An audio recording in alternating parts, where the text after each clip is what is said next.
Good evening, good morning, good afternoon, whenever the fuck you're listening. This is season 2 of Tailgate Trash Talk, episode Trace. I'm the big stove. My man, Gary Freeze. Gary, how you doing, bud? Doing good, man. Coming off a nice little primer, week 0, and we got week 1 coming up. Some big matchups to kick the season off. I love that college football continues to do this. We've got ADs that, at big schools that aren't afraid to book other big schools, and it's really entertaining for us.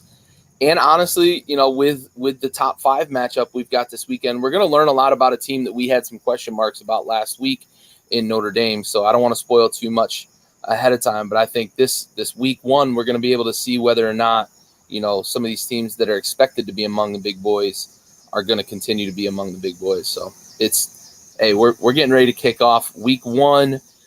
I know officially the season started last week, but okay, so I'm glad you mentioned so much more official this week. I'm glad you mentioned that because I was going to touch base on it. And Gary Free Sr., appreciate you tuning in, week out, bud. Week 0 is in the books. So I'm glad you mentioned that because everyone talks about week 1. Week 1 is like the start of college football. Okay. So does the week 0 games, is that just like a preseason? Is that a preseason game for those teams that played? Is that just, a tune-up game, so to speak, that doesn't count against, the school's records? Like, what are we getting into here, Gary? Yeah, the season has started, right? It has started, and it was great, and we had some pretty good games last week, some nail-biters here and some questionable decisions there, and, but it I don't mean to pour too much salt in that wound, but we're already starting it. We're already starting it. Wow. But honestly, like it does feel like that was a nice little kind of ease into the season, and then week 1 we're really gonna, kind of tear the Band-Aid off, and here we go with college football. As far as people saying like, I'm not sure why they even called it week 0, to be honest. I think that was the networks, because like ESPN's got the big game, and a couple other networks have some pretty big matchups. So probably the TV executives decided that, their college football season doesn't officially start till really tomorrow night, is going to be a nice matchup for Tennessee to kind of tune up to start the season, and we get one of the SEC schools to play. Maybe that's what ESPN was waiting for. I don't know, man.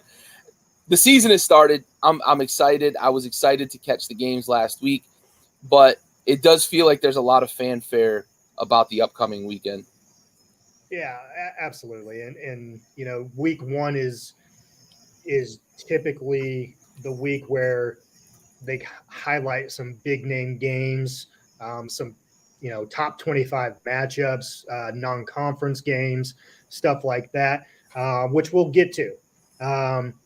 But let's take it back. Let's put it in reverse real quick and just touch base on the week 0 games.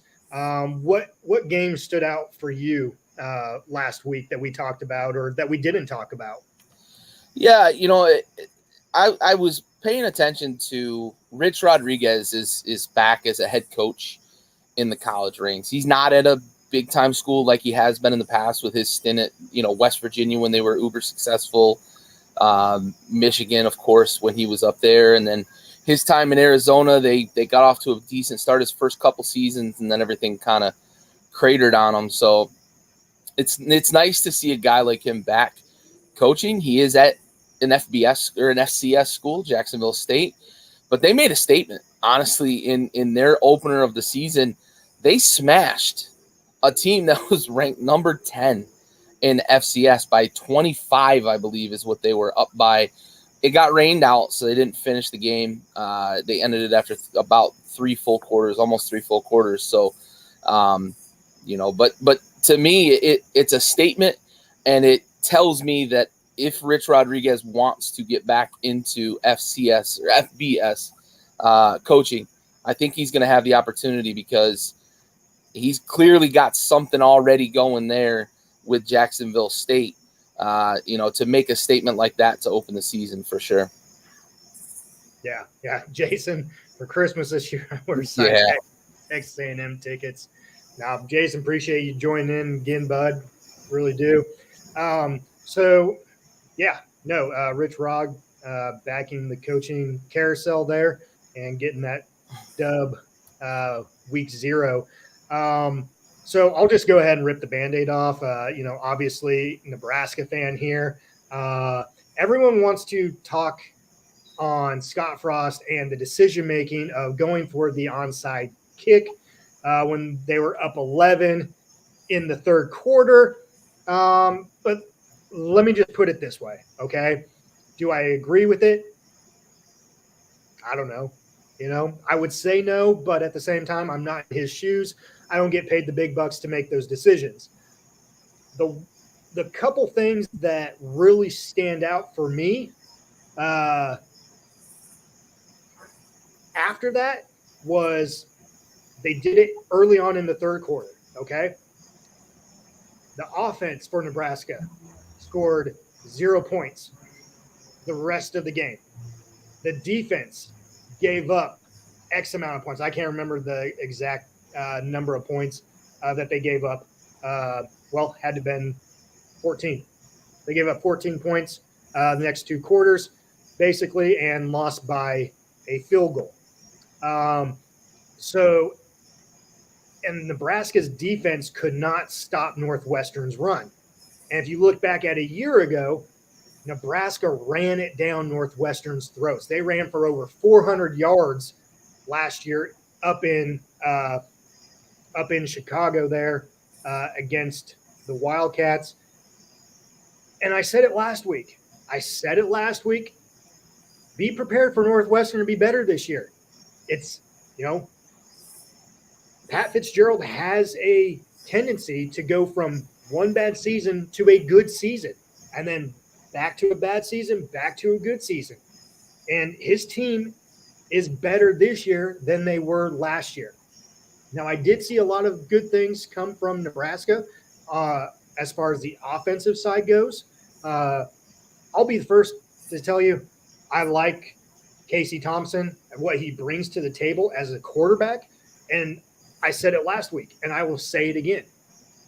This is the first true quarterback, in my opinion, that Nebraska has had, and I'm going back here to the Bill Callahan era of Zach Taylor.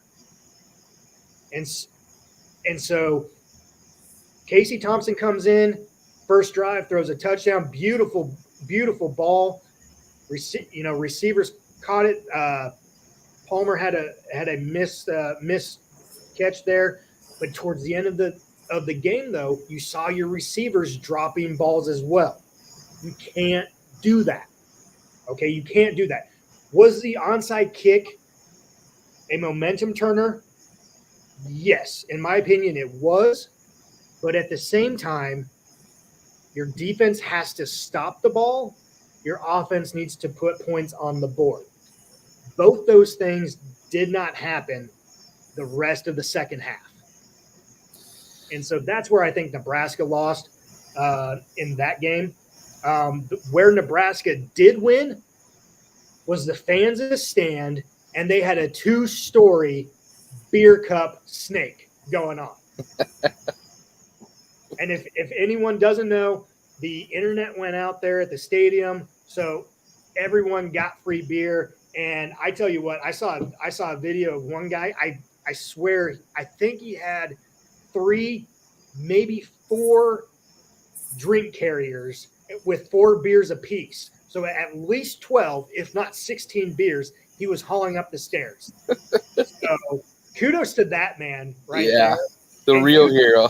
Yeah, and kudos to the stadium employees, to the whoever's in charge of that stadium right there, and to do what they did in a time of need. I mean, you can't get any better than that. Yeah. I was like, imagine an American owner doing something like that. Like it wouldn't happen. right? Like the pipes burst at FedEx Field and shit gets dumped on the fans, and Dan Snyder's still charging $14 a fucking beer. Over in Dublin, the internet goes out and they give away free beer. It's unbelievable what they did. That is awesome. And on the onside kick, I said it in the moment. I like the aggression, but what transpired after is really what made that decision questionable. And hindsight's always 2020. If they recover it, they go down, score a touchdown, go up 18. Game's basically over, and Scott Frost is lauded as a hero, or at least they like his aggression as a special teams coordinator himself, and seizing the moment when they had they had all the momentum because they had just scored to go up 11 after having a really good first half. I like the aggression. It's just bad execution. Yeah. And that can kind of bite you sometimes. And it did with them because not only did they not recover the onside kick, but as you mentioned, the defense couldn't have stopped its own fucking shadow that game the rest of the way. It was unbelievable. You mentioned the run. They got gashed a lot. Third downs, they couldn't get any pressure. Yeah. I mean, Helinski had all day back there to throw and just pick apart. You can't win that way, even at the collegiate level. And I think on offense, too, I think Nebraska got a little bit enamored with all of the transfers that they had come in from Casey Thompson at quarterback, but also would they have 2, maybe 3 guys transfer in that played wide receiver for them in that game. I think they got enamored with that a little bit. They got away from the run quite a bit. And maybe they're going to be a pass-happy offense this year, especially, bringing Whipple. Whipple over and having Casey Thompson transfer in. You mentioned it, having a real true quarterback for the first time in quite a while there in Nebraska. I just think they fell in love with it a bit too much. And when the ice started to tilt on them, they couldn't recover. And you mentioned it, 14 unanswered, and Nebraska wins by a field goal here in a game that it felt like Nebraska at a couple of points prior to that onside kick, it felt like Nebraska kind of had the game at least under their control. They had sort of controlled the momentum of the game for a while, but that onside kick and the defense didn't respond. You need your defense to respond in that moment. You call that because you have confidence in your defense, and they didn't reciprocate. And that's the frustrating part, for me to kind of sympathize as a Husker fan. Like, your defense has to pick you up there, and they didn't. They couldn't stop the run. They couldn't get off the field on third down, and it just caved in on them. Yeah. Yep. Absolutely. So Band-Aids tore it off. Week 0's in the books. Week 1, we're moving on. Everyone's moving on. Everyone's looking forward to week 1 here. And the slate of games for week 1 and the matchups is probably top notch. Best I've seen probably in a long time. So before we get to the top notch games here, let's look at the top 25 matchups for this week, and let's shell out our winners here, Gary. So tomorrow you got a 3-game slate going. You got Central Michigan, Oklahoma State. Oklahoma State favored by almost 22 points at home. Who you got in this one? Yeah, Oklahoma State should roll. I'm probably laying the points with Oklahoma State here. Central Michigan is going to struggle to score any points against that defense. The Chippewas, baby. Yeah, I'm with you. I'm with the I forgot all about the fucking backyard brawl tomorrow too. I just mentioned the Tennessee game with a tune-up, but I apologize to everybody involved in that because it's going to be a great game. It's going to be a great game. I completely fucking forgot about the backyard brawl tomorrow. Oh yeah. So speaking of the backyard brawl, you got West Virginia at Pitt. Pitt 7.5-point favorites here. Who are you going with, Gare? I'm picking the upset in this one, and I'm not taking the points. I'm taking West Virginia to win outright. I don't trust Pitt, and I think that's what this pick boils down to the most. Ron, just quick aside, honestly, Nick Saban is worth every fucking penny Alabama is willing to pay him, because he's brought 4 national championships now there, and they've played in 6 or 7 SEC championships almost every year. They dominate. They bring in all this talent. Saban, to me, honestly, I'm not paying the bill either, but he's worth every penny that Alabama pays him, in my opinion. So I will agree with you on that. I will agree with you, Gary. Now, I know Ron. Ron is a Arkansas Razorbacks fan here. Okay. So let me throw the question back to you, Ron. If Arkansas in the running for Nick Saban, would you be paying him $100 million to come coach the Arkansas Razorbacks? That's a good way to frame it. Knowing his pedigree. Yeah. I'm curious to hear Ron's thoughts on that, because that's a good way to ask it. But absolutely. So, okay, going back to the backyard brawl here, I'm with you. I do not think Pittsburgh, and we talked about it last week, Pittsburgh should not be ranked in the top 25 after what they've lost as far as quarterback goes, receivers goes, and Mark Whipple as an offensive coordinator. He's at Nebraska now. So I think the Pittsburgh Panthers are ranked too high here, and I'm going with you in West Virginia here. But shots were fired.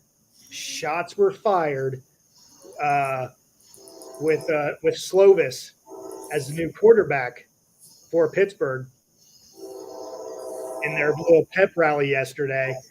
Said "fuck West Virginia." So I mean that's bulletin board material right there. So I'm going with you. I'm going West Virginia here, and we'll go there. So Ron, woo pig suey. No, but I let him screw my sister. Touche. Touche. Appreciate the comments there, Ron. Appreciate it, man. You never know. I mean, at least you'll be related to him. Last game for tomorrow night's slate. VMI at Wake Forest, the Demon Deacons. There is no point spread on this one. Gary, who do you got? Yeah, I mean, there shouldn't be a spread on this, because I don't know how big you set it to capture any sort of money that's worthwhile, because Wake Forest is just going to roll. Yeah, totally agree with you on that one. No need to touch base on that one anymore. The Demon Deeks are going on that one. We got a Friday game. And this is what I love about week 1 games is you have a Thursday, you have a Friday, you have Saturday, you skip Sunday, and you have a Monday game as well. And we'll get to that later on. But Friday's game, Western Michigan at Michigan State. Michigan State ranked number 15, 22-point favorites. Gary, who do you got? Yeah, Michigan State. I'm going to lay the points. Western Michigan they're a fine team. You know, they've got the whole row the boat thing that, you know, was popular there for a while, but they're not that team anymore. Michigan State should roll pretty comfortably here. They should be contenders in the Big Ten again, as they were last year. So if they don't roll here, might not be a good omen for things to come. And speaking of omens and for things to come, the head coach just got a 10-year, $90 million contract last season. Yeah. So you better roll against. Exactly. You're both on the same page there. Moving on to Saturday, Sam Houston at Texas A&M. No point spread here. Does Jimbo Fisher and the number 1 recruiting class get the job done against Sam Houston? Yeah, they should roll by 40 or so. I agree with you. I don't know about that point spread, but I will agree with you that Texas A&M should get the job done. Colorado State, Michigan. Interesting one here, Gary. Michigan, 30.5-point favorites. Who you got? I'm taking the points with Colorado State. I think Colorado State is sneaky better than they get credit for. They're not going to win, but I'm taking the points. 30.5 is a lot. Michigan is a team that likes to kind of run the ball, grind it out, play defense. I'm taking the points with Colorado State in this one, but Michigan should roll by 20 or so. Okay. I like the pick. I will agree with you on the pick, but staying with Michigan here, what do you think of Harbaugh's decision to start week 1 quarterback and then a different quarterback week 2, and then week 3 will be your starting quarterback from there on out? And it was biblical. What do you got for me, Gary? I hate it. At the college level, I can sympathize a little bit more with the idea of we've got some talented people on the roster that we think can play quarterback for us. But if you haven't figured it out by the time you roll into your first regular season game who your starter is, what the fuck were you doing in the offseason? Because I can tell you right now that last year, whenever they went to their second option, like it seemed like he fumbled every fucking time he touched the ball. So I don't know what he did this offseason that has Harbaugh rethinking it, but to me, you should have your mind made up by the time you roll into this game. I think if I'm a Michigan fan, I'm frustrated with fucking whatever this is supposed to be, an open competition against two really inferior teams. I don't like it. Yeah, no, I agree with you. I don't like the decision. I think going into week 1, you should have your starter going forward. And if you want to give him a couple games, okay, great. Give him a couple games, then move on to the next guy. Let him build some chemistry. I don't like the start week 1, and then different guys start week 2. Who's getting more reps at the first team, this and that. Are they getting equal reps? I'm not there at the practice or anything else like that, but I agree with you. I don't like that strategy. I've never cared for Harbaugh either, or the city of Michigan. State of Michigan, city of Ann Arbor. So yeah. Anyways, North Carolina State travels to East Carolina. North Carolina State, 11.5-point favorites. Wolfpack getting the job done? Yeah, I'm laying the points. I think that line's a little bit disrespectful to NC State. Unless East Carolina is that vastly improved this year, NC State should roll by 20, in my opinion. Yeah, that number seems low. Yeah, especially after returning a lot of defensive players. They returned 20 of 22 starters, and then the other 2 are like transfers or something. Yeah.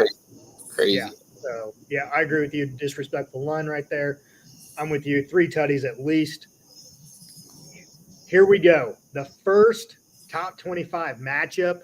Oregon travels to the defending national champions, Georgia Bulldog. Georgia, 17-point favorites. Woo, baby. That's a lot of respect for a Georgia team that lost a lot. Now, if anybody's going to reload, it's those big schools in the SEC. But 17 with Oregon. Oregon is a pretty good team. I gave them a lot of guff last year because of the way the committee treated Oregon, but 17, that's a lot. So I'm going to take the points. I do expect Georgia to win, home turf, but I'm taking the points with Oregon. All right. I'm going upset. You're going straight. I'm going straight upset. Ooh, I like that. I like that aggression. Straight upset. And here's, I know Oregon is not the same as last year. They don't have Thibodeau on the defensive end or anything else like that. Ooh, as I'm thinking about it some more, I'm regretting my decision. But you know what? I'm not going to waffle. I made my decision. I'm going to lay in the bed here. I like it, man. I'm going Oregon. I'm going straight up here. Defending champions lost a lot. I know they're in the SEC. They can reload.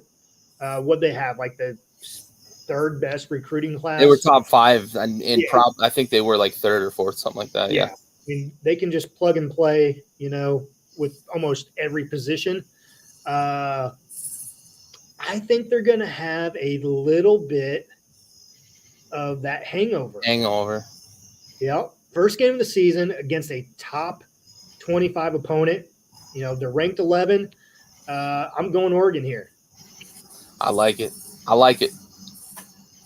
Bold move, Con. Yes, sir. All right. UTEP against number 9, Oklahoma. Oklahoma, 31.5-point favorites with a new head coach, starting quarterback there for the Sooners. Gary, who you got? I'm going to take the points in this one again. 31.5 is a lot, and I don't know what Oklahoma is going to be offensively. Brett Venables is coming in, and he's a defensive, minded head coach. He did bring some of his, colleagues from Clemson to maybe help it along, make it a little easier to kind of transition into this head coaching gig. But I think that the loss of Caleb Williams and the question marks in terms of who was going to be the starting quarterback, plus the new head coach, I think it's going to take a little bit of time for Oklahoma to really start clicking.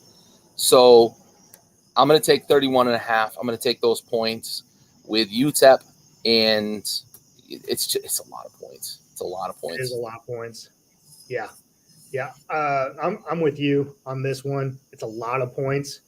I will take Oklahoma, but yeah, I'm with you on the points. So Bethune, Miami, Mario Cristobal. Do the Hurricanes, the U, get things turned around there down in Dade County? I do. I like Mario Cristobal. We talked quite a bit about him last year. I like him. Miami's obviously still in that Florida hotbed.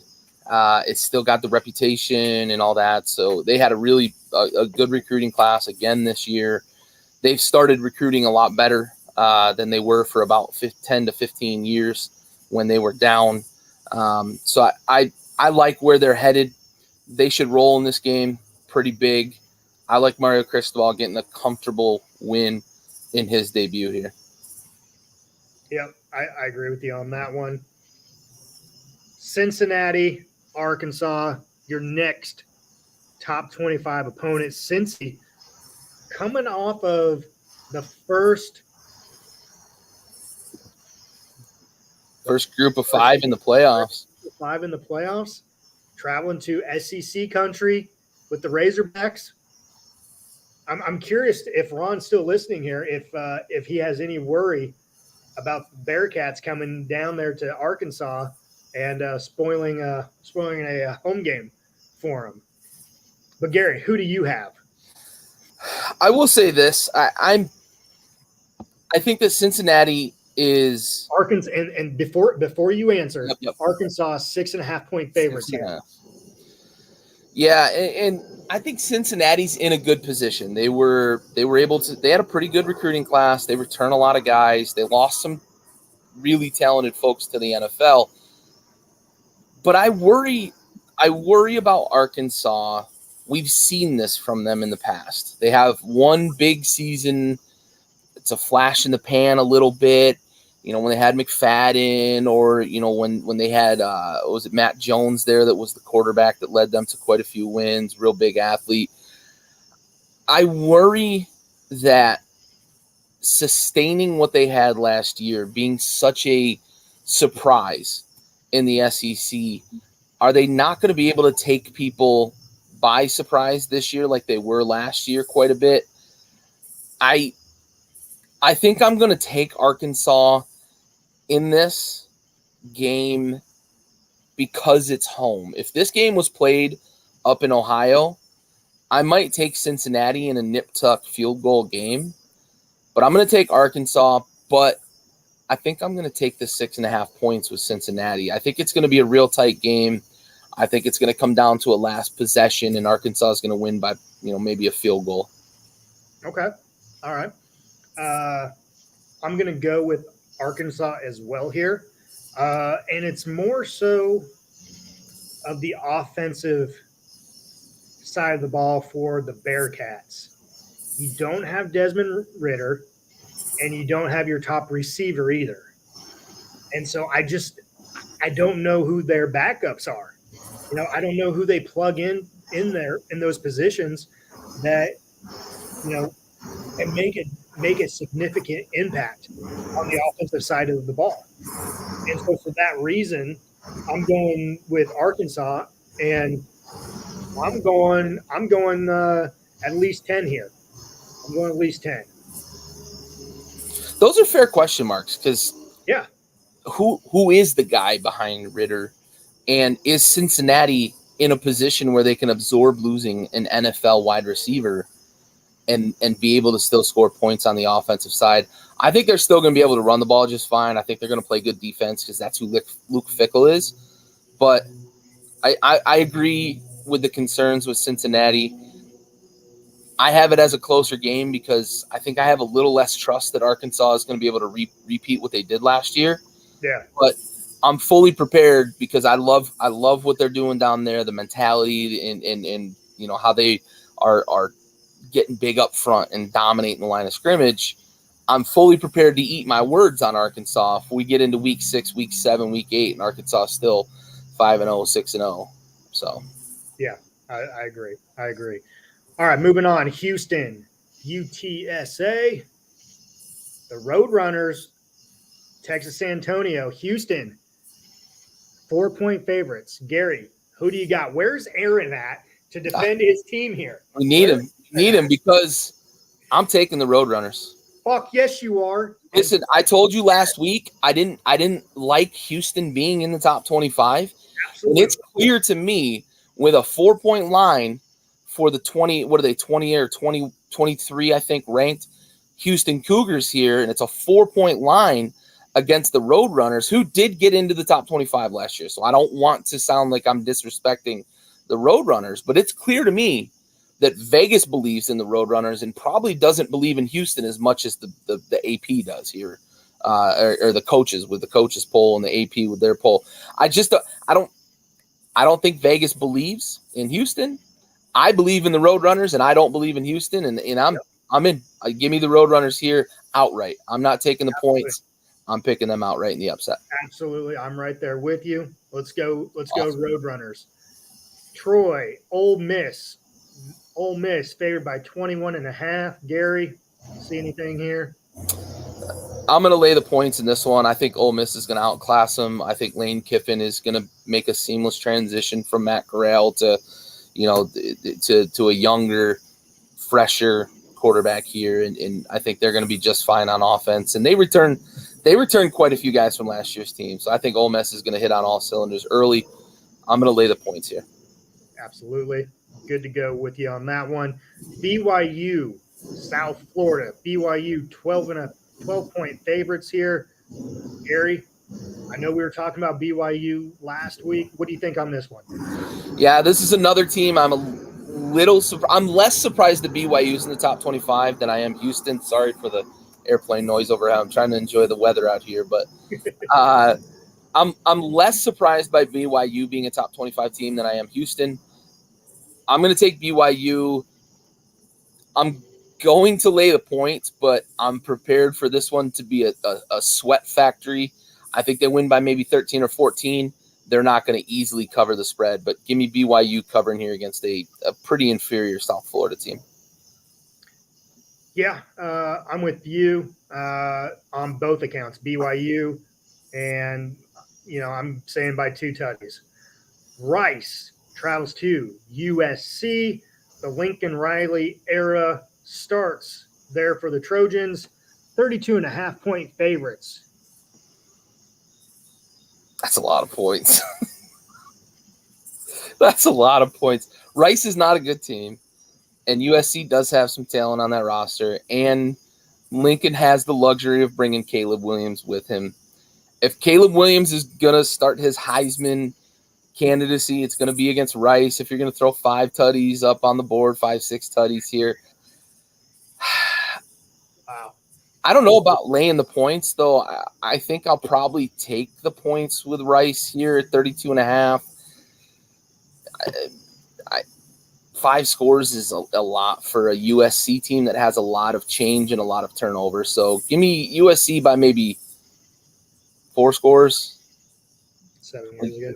Okay. Yeah, right.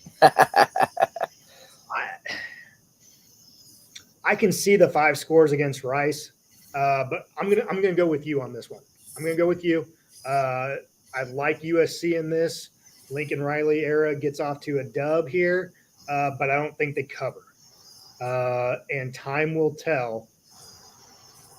I don't like where you went with the Caleb Williams and the Heisman. It's all the rage right now on ESPN, though, man. It's crazy. Okay, and so was Spencer Rattler last year, too. Oh, sure, absolutely. Okay, and we saw where that panned out. Okay, so I'm not picking him. I'm not picking him for the Heisman. Okay, thank you. If he's gonna start his candidacy, he better show up against Rice. No, we're not. Utah travels to the Swamp. Utah 3-point favorites here. That's a lot of respect for the Swamp because absolutely Utah has so much more talent than Florida.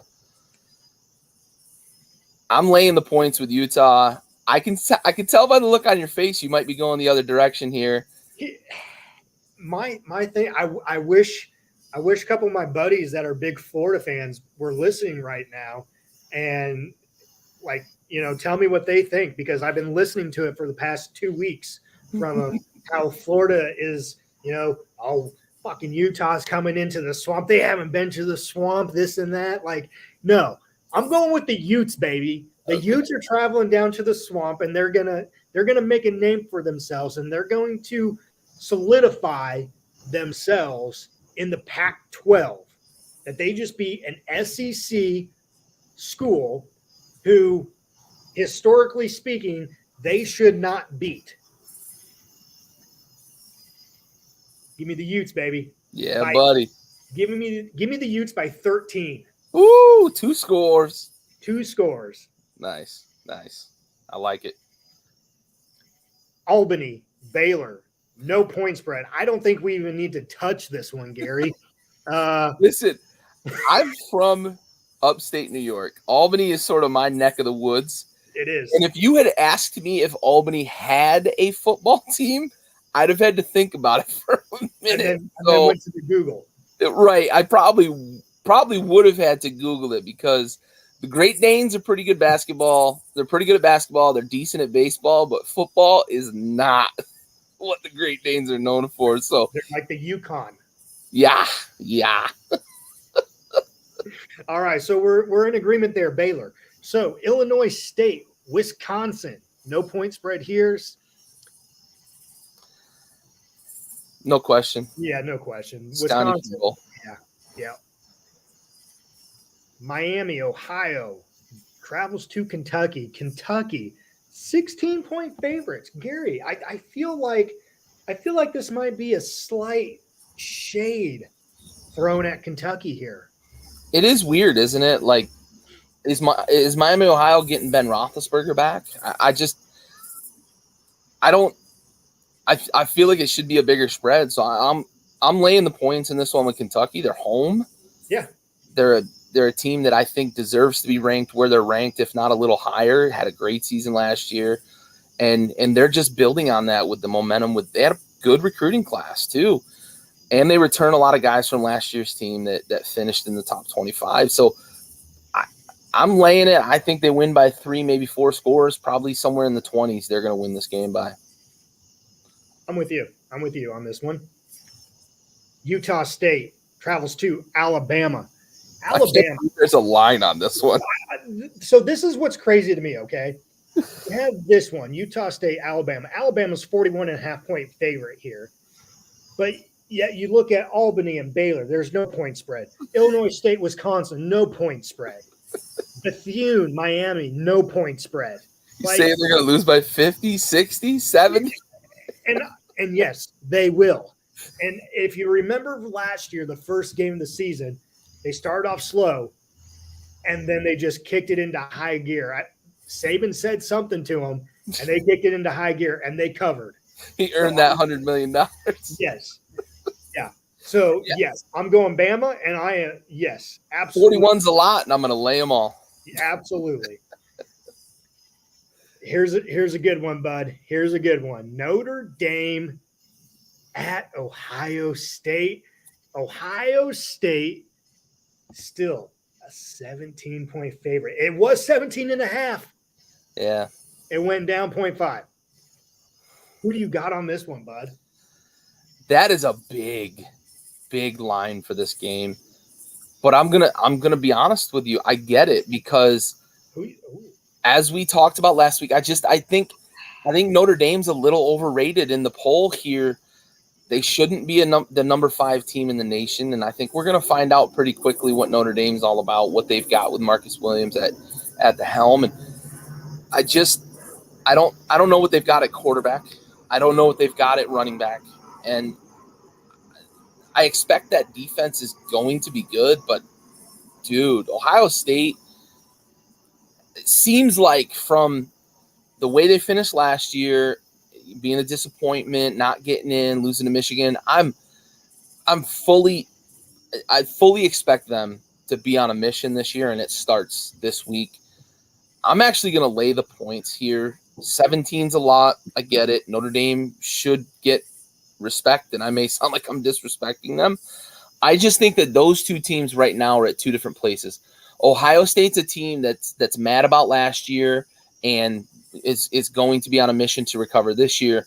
Notre Dame, to me, I think is still riding the highs of kind of where they've been over the last handful of years, but they're in transition, and I don't think it can be overstated enough that learning the ropes at Notre Dame has chewed up more really good head coaches than people want to admit, because it's tough there. It's tough to recruit because you've got the academic standards that they will not budge on. So I think Notre Dame's going to have a little bit of a down year this year, and I think it starts here against Ohio State. Give me Ohio State by like 24, maybe 25. I hate to say that because it feels so disrespectful, but I think Ohio State. How does that feel coming out of your mouth? I know it feels disrespectful, but I just feel like that's what I expect to see in this game, honestly. Man. Raul's got a question for you, bud. Is Casey Thompson going to have potential at Nebraska or not? Absolutely. And Raul, I mentioned it last week. I mentioned it again tonight. Casey Thompson is the first true quarterback that Nebraska has seen at the helm since Zach Taylor of the Bill Callahan era. So absolutely, especially with the wide receiver core that he has that Nebraska brought in through the transfer portal. Absolutely. Abso-fucking-lutely. And Nebraska brought over Mark Whipple, who, as you know, was the molding factor of Kenny Pickett and the Pittsburgh Panthers' Heisman run last year. So, yes, abso-fucking-lutely. Now, getting back to this Ohio State Notre Dame game.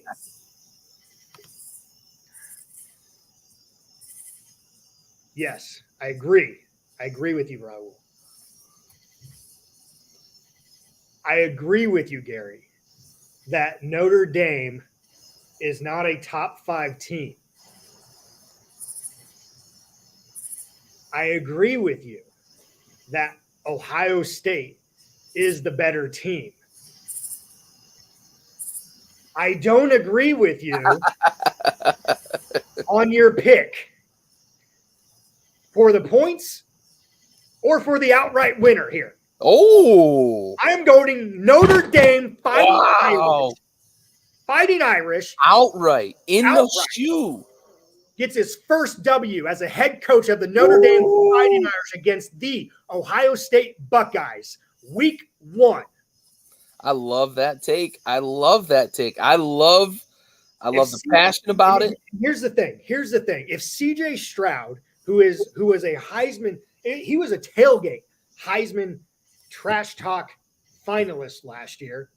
If he wants to succeed in that and build on his case for this year's Heisman stock watch, he needs to prove something. He lost 2 good receivers. Okay? He lost 2 good receivers who, if you threw the ball in the fucking remote area, they were catching it. Yeah. Yeah. So it'll There's be a reason they both went in the top 11 picks. Exactly. Exactly. So it will be interesting to see what CJ Stroud does against a good Notre Dame defense, who the head coach is defensive minded. Notre Dame. Hey, I like it. I like the passion. I like that you're out on that limb. I think you're stirring the echoes right now, bud. Yeah, buddy. Yep. I like it. Moving on, last game of the top 25 Monday, Labor Day, 8 p.m., Clemson, Georgia Tech. There is no line, Gary. There is no line. Clemson travels to Georgia Tech. Who you got? I don't understand no line for this one, but I do expect Georgia Tech to be pretty bad this year. Clemson should roll. What I really want to see from this game is, can DJ get back to what he was against Notre Dame 2 years ago when Trevor Lawrence was out? Or is he going to be the guy from last year that scuffled? And, are they going to be looking, because they brought in a blue chip quarterback now that is waiting in the wings. And I don't think that Dabo's going to have the long leash that he had last year with DJ. So is DJ going to be able to seize this? Because last year they didn't have the depth at quarterback. And I think last year Dabo was fully understanding that it was, as Nick Saban calls it, a rebuilding year, right? I think that this year, though, it's going to be incumbent upon DJ to get it going early, because they've got a blue chipper waiting to take his spot. And Dabo sees this team being ranked in the top 4 here, sees this team potentially in a strong ACC that's really going to give them some points with the voters and points with the committee. This is legitimately a playoff contender in his eyes.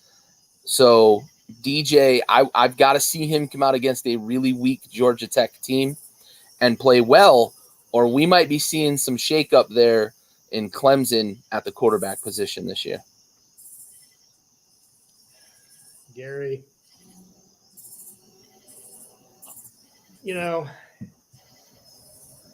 are you going to do it? I've done it twice already tonight. I'm going to do it a third time. Third time's a charm. Georgia Tech, baby. Wow. Georgia Tech. That's bold, buddy. That's bold. I don't like Clemson at all this year. Okay. I don't like them at That's all. fair. They're finishing either second or third in their division this year. In their That's conference. fair. I don't like DJ. I don't like that Clemson lost your defensive coordinator. You lost a bunch of defensive starters. I don't like it. I don't like it one bit. Georgia Tech with that triple option threat. Here we go, baby. Here we go. We're going to control the pace. We're going to control the tempo, and we're going to grind you into dust. Georgia Tech. Georgia Tech. Listen, that limb may be very narrow, but I like that you're out there on it. Hey, do what I can. Do what I can. Could you imagine? Oh yeah, a game without a spread in Vegas, and Georgia Tech knocks them off. I like it, man. I like that proclamation. I appreciate it. Well done. All right, let's take a quick sponsor break, and then we'll get back. We got to close up shop here, so we'll talk a little college football news, what's been happening the past week, and then we'll conclude with that. So let's take a quick 40-second break from our sponsor.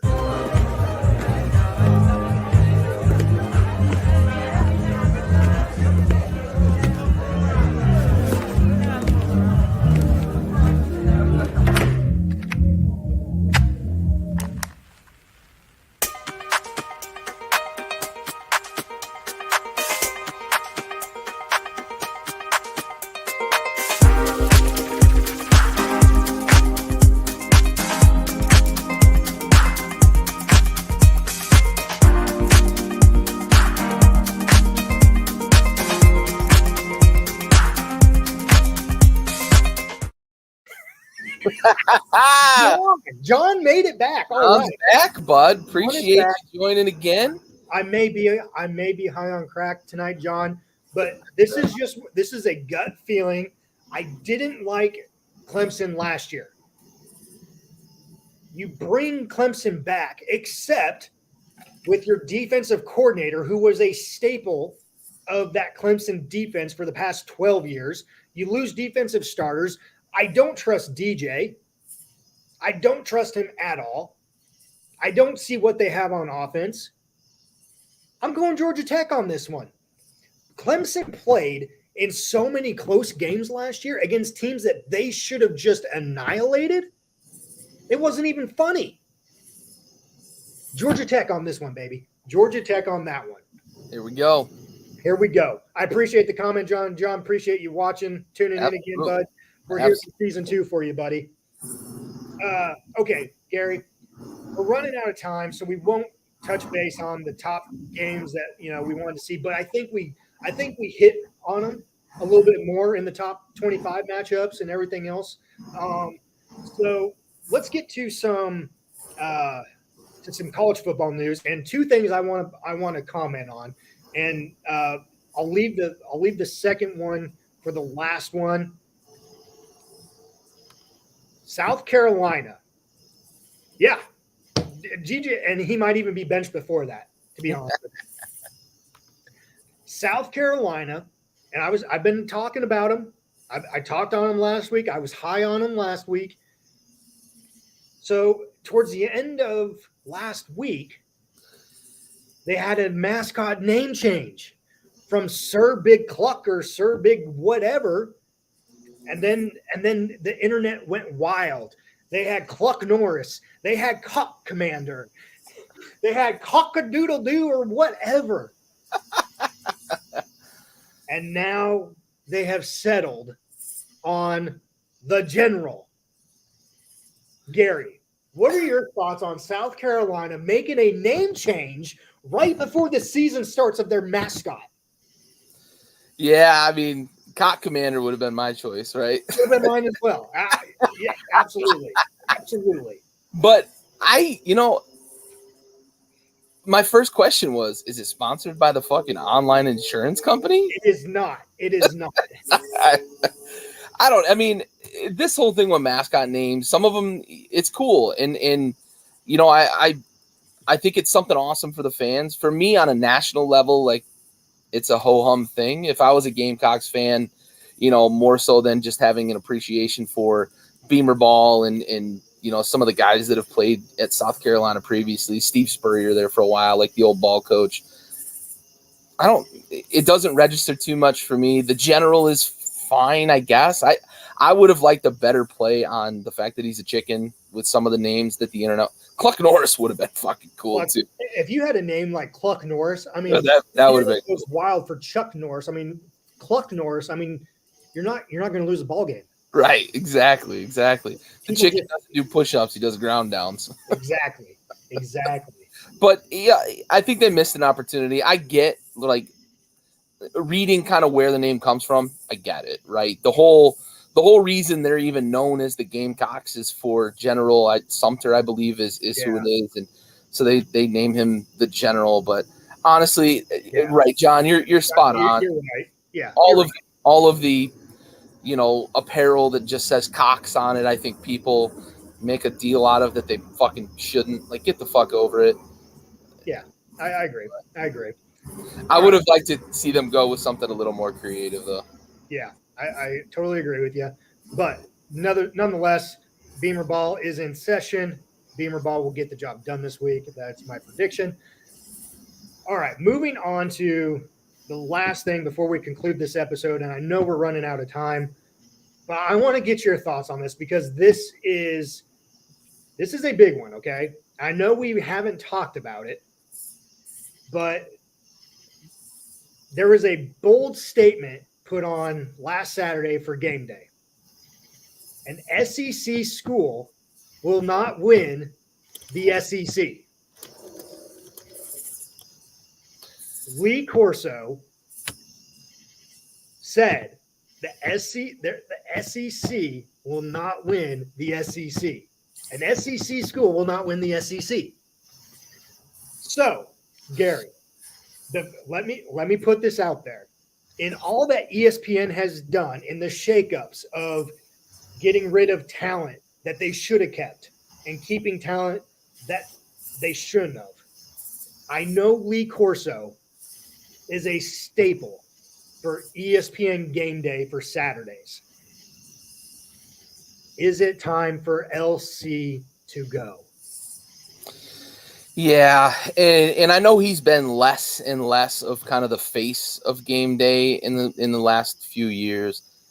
He's lost touch with reality, and that's kind of what we need to come to terms with as a fan base. It's such great nostalgia, but have him on in a different capacity, because it's statements like that, right? And it's not the first time. No, There's been times in the past where, like, I've even joked on Facebook about, like, is Lee Corso drinking during the show, like stuff like that.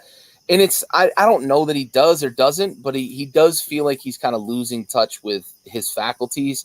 And it sucks to watch that happen. And ESPN should have the couth to get him out of his own way, to be completely honest. And I loved the guy. He was – some of my favorite quotes come from Lee Corso, and he was kind of the Dickie V of College Game Day. Absolutely. But he's just gotten to the point where it is these things like this that make you sit back and think, like, is it time? And I think it is. I do. I think ESPN needs to have, like I said, the couth to do this and get him out of his own way. Yep. Absolutely. I agree with you. I like the Dickie V comparison with college football, college basketball there.